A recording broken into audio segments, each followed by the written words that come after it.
เอากับสบายดีเด้อพ่อแม่พี่น้องเนาะเปิดตุกูทุกคนพี่น้องเอ้ย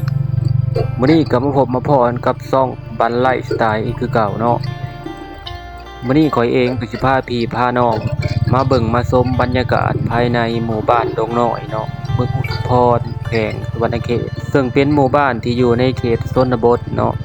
และก็เป็นหมู่บ้านที่มีทิวทัศน์ธรรมชาติเนาะสวยสดงดงามพี่น้องเอ้ยพี่น้องเอ้ย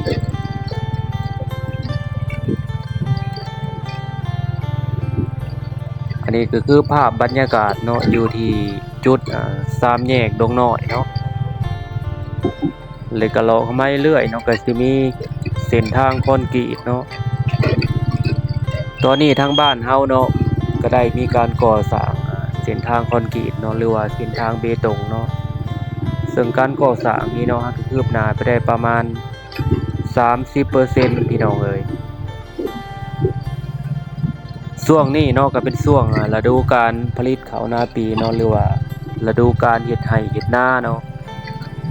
บรรยากาศภายในบ้านเฮามันก็สิเงียบแน่พี่น้องเอ้ยเพราะว่าตื่นเช้ามาเนาะชาวบ้านเขาเจ้าก็สิพากันไปหาเฮ็ดไร่เฮ็ดนาเนาะเฮ็ดหัวเฮ็ดสวนพี่น้องเอ้ย